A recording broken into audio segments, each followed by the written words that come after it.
آزادی اور غلامی یہ دونوں ایسے الفاظ ہیں جو کہ انسانی تاریخ سے لے کر اب تک ہر دور میں ہر معاشرے میں الگ الگ طریقوں سے استعمال ہوئے ہیں۔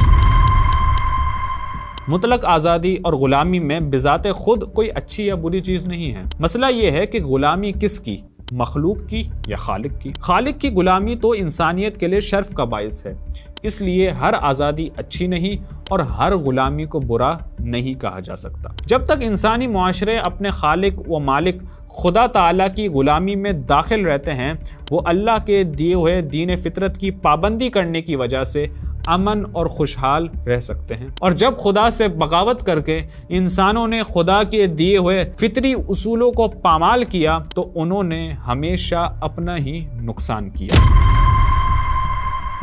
ویسٹرن ممالک ہمارے سامنے ہے جہاں خدا کی غلامی کو چھوڑ کر لوگوں نے اپنے نفس اور خواہشات کی غلامی کو اختیار کر لیا اور پوری دنیا کو نیچرل اور مورل ڈیزاسٹر کی جانب دھکیل دیا ہے۔ آج باقاعدہ پوری دنیا میں ماحولیات اور انسانی بقا کے لیے تحریکیں چلائی جا رہی ہیں۔ خواہشات کو انسان زندگی میں کامیابی اور مقصد قرار دینے کے بعد سے وہ اپنی طاقت اور دائرہ کار کو بڑھانا چاہتا ہے تاکہ زیادہ سے زیادہ اپنی خواہشات کو پورا کر سکے۔ خواہشات کو پورا کرنے کے لیے آزادی کی ضرورت ہے، اور آزادی کی کانکریٹ فارم ہے دولت، سرمایہ، جس کے ذریعے انسان وہ سب کچھ کرنا چاہتا ہے جس کی خواہش کرتا ہے۔ پیسہ اور سرمایہ نیچرل ریسورسز یعنی قدرتی ذرائع سے حاصل ہوتا ہے یا ہیومن ریسورسز سے۔ انڈسٹریلائزیشن اور کیپٹلزم، کنزیومرزم کے بعد سے نیچرل ریسورسز کا بے دریغ استعمال بلکہ بے دریغ تباہی سب کے سامنے ہے۔ دوسری جانب ان کا ٹارگٹ ہے ہیومن ریسورسز یعنی انسانی ذرائع، یعنی انسانوں کو اپنا فرما بردار بنانا۔ نہیں، حقیقت تھوڑی تلخ ہے لیکن سن لیں، انسانوں کو غلام بنانا۔ جی ہاں، ٹیکنالوجی کی ترقی کا دھوکہ دے کر انسانیت کو چند امیر ترین لوگوں اور دنیا بھر کے ٹیک جائنٹس کی غلامی میں ڈھکیلنے کا ایک بہت بڑا اور انتہائی اہم قدم ہے trans humanism.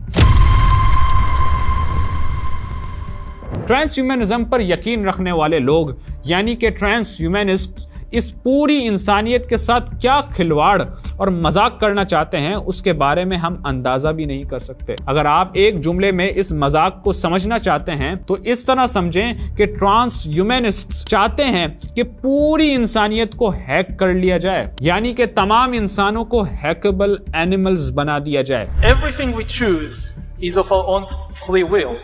And this is a myth that served us well for a couple of centuries, but now it's becoming dangerous.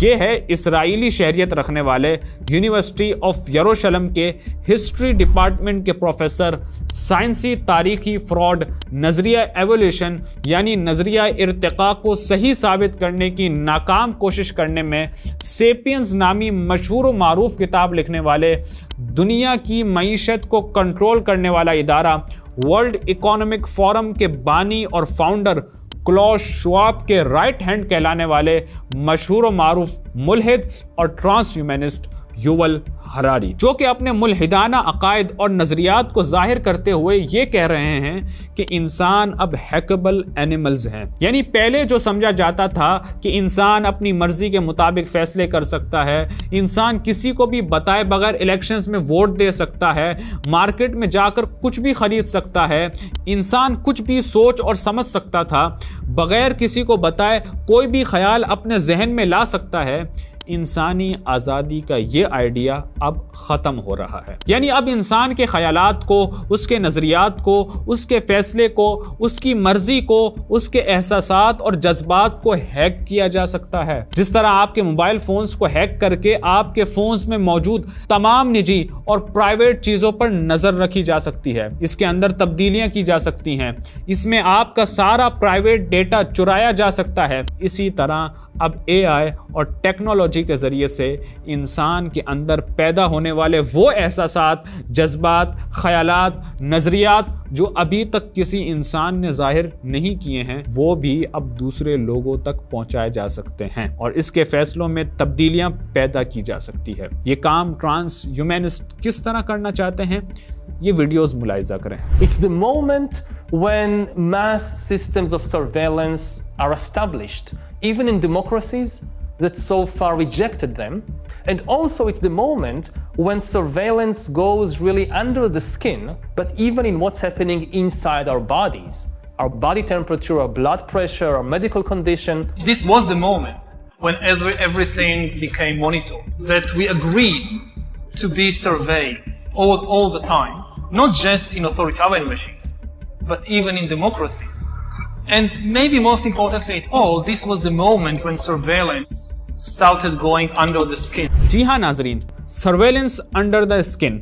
اب سب بخوبی جانتے ہیں کہ ہمارے پاس موجود تمام الیکٹرانک ڈیوائسز ہم پر ہر وقت نظر رکھتے ہیں۔ ہم کہاں جاتے ہیں، کس سے ملتے ہیں، کیا بات کرتے ہیں، کس ہوٹل میں کھانا کھاتے ہیں، یہ تمام چیزیں ہمارے الیکٹرانک ڈیوائسز کے ذریعے سے اور خاص طور پر موبائل کے ذریعے سے معلوم کی جا رہی ہوتی ہے۔ کریڈٹ کارڈ یا کسی اور ڈیجیٹل طریقے سے ہم کوئی پیمنٹ کرتے ہیں، اس سے بھی ہم پر نظر رکھی جا رہی ہوتی ہے۔ اسی طرح اگر ہم اپنا موبائل گھر رکھ کر بھی باہر نکلیں تو وہ جگہ جہاں پر کیمرے لگے ہوتے ہیں وہ بھی ہم پر نگرانی کر رہے ہوتے ہیں۔ یعنی کہ انسان ہر وقت اپنے ارد گرد الیکٹرانک ڈیوائسز سے گھرا ہوا ہوتا ہے اور یہ ڈیوائسز ہم پر نظر رکھتے ہیں اور نگرانی کرتے ہیں، اور اگر ان الیکٹرانک ڈیوائسز کو انسان اپنے سے الگ کر لے تب انسان کی نگرانی اور اس پر نظر رکھنا ممکن نہیں ہے۔ اسی لیے طالبان نے امریکہ سے جنگ کے دوران موبائل فونز کا استعمال بالکل نہیں کیا، لیکن اب انسانوں کے اندر اے آئی اور جدید ٹیکنالوجیز کے ذریعے سے ایسی جینیاتی اور بایولوجیکل تبدیلیاں کی جا رہی ہے جس کے ذریعے سے انسان بغیر الیکٹرانک ڈیوائسز کے بھی نظر میں ہوگا۔ اب آپ پر نظر رکھنے کے لیے آپ کے ارد گرد کسی الیکٹرانک ڈیوائس کی ضرورت نہیں پڑے گی، بلکہ انسان خود ایک ڈیوائس بن جائے گا۔ الیکٹرانک چپس اور گیجٹس کو انسانوں کی جینز میں داخل کر کے اور اس میں ایڈیٹنگ کر کے آپ پر ہر وقت نظر رکھی جائے گی، یہاں تک کہ آپ کے کچھ بات کرنے سے پہلے آپ کی بات کو پہچان لیا جائے گا۔ مثال کے طور پر آپ کسی وزیر اعظم یا صدر کی تقریر سن رہے ہیں اور تقریر کے دوران آپ کو غصہ آ رہا ہے اور آپ اپنے غصے کا اظہار نہیں کرتے ہیں، لیکن اس کے باوجود آپ کی دل کی حرکت، بلڈ پریشر کے ذریعے سے آپ کے احساسات اور جذبات معلوم ہو جائیں گے اس الیکٹرانک چپ یا گیجٹ کے ذریعے جو آپ کے جسم میں داخل کر دی جائے گی، اور اس کا سارا ڈیٹا ان لوگوں کے پاس پہنچ جائے گا جو ان ڈیوائسز کو کنٹرول کر رہے ہوں گے۔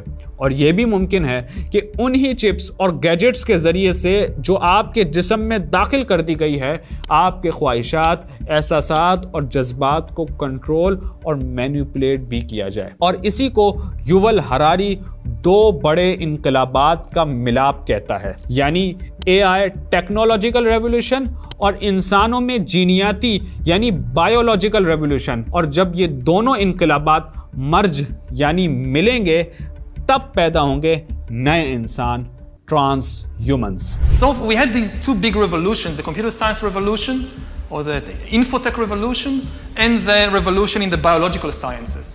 And they are still separate, but they are about to merge. They are merging around, I would say, the biometric sensor.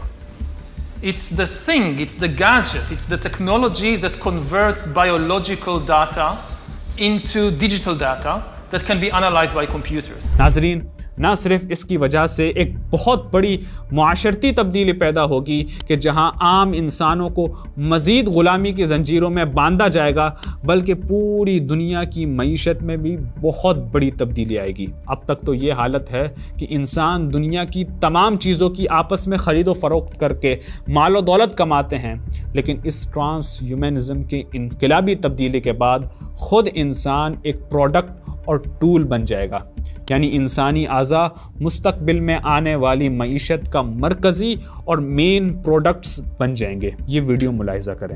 The main products of the 21st century economy will not be textiles and vehicles and weapons. They will be bodies and brains and minds. We are learning how to produce and engineer and manufacture them. We are learning how to design and create. اور اسی چیز کو world economic forum کے بانی اور founder Klaus Schwab fourth industrial revolution کہتے ہیں. The difference of this fourth industrial revolution is it doesn't change what you are doing. It changes you. If you take genetic editing, right. Just as an example, a big impact on your identity.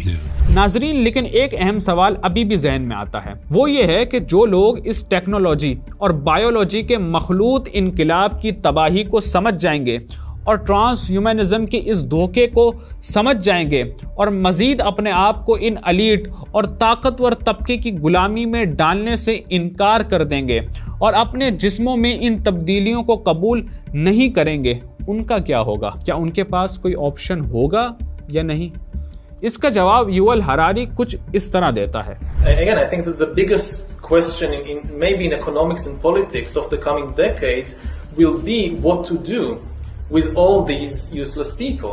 The problem is more boredom and what to do with them and how will they find some sense of meaning in life when they are basically meaningless, worthless. A massive class of useless people. As computers become better and better in more and more fields, there is a distinct possibility that computers will outperform us in most tasks and will make humans redundant. جی ہاں، یوول ہراری کے مطابق وہ useless, meaning لیس لوگ جو کہ technology کے استعمال کرنے یا اس کا حصہ بننے سے انکار کر دیں گے اور جدید ٹیکنالوجی کی وجہ سے دنیا کو ان کی مزید ضرورت نہیں ہوگی، ان لوگوں کو ڈرگز، نشے اور ویڈیو گیمز میں لگا دیا جائے گا. ناظرین، یہ بالکل اسی طرح ہے جس طرح امریکہ میں یوجینکس کی تحریک کے دوران ہوا تھا کہ ذہنی، جسمانی اور معاشی لحاظ سے کمزور لوگوں کی نسلوں کو آگے نہیں بڑھنے دیا جا رہا تھا. کیوں؟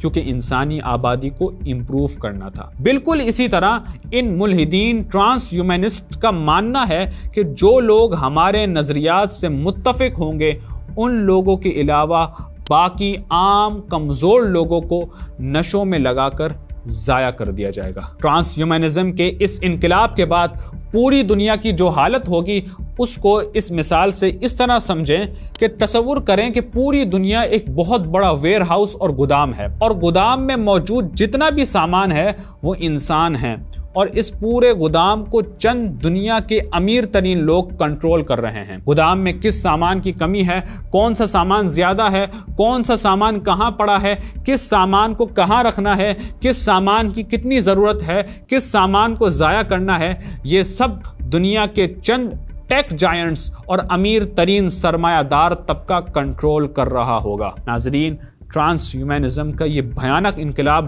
پوری دنیا کو اس ویئر ہاؤس اور گودام کی طرح بنا دے گا اور ہم سب عام انسان اس گودام میں موجود سامان کی طرح ہو جائیں گے جن کو کنٹرول کرنے والے چند دنیا کے سرمایہ دار لوگ ہوں گے. اور اسی کی طرف اشارہ کرتے ہوئے یوول ہراری کیا کہتا ہے، ذرا سنیے.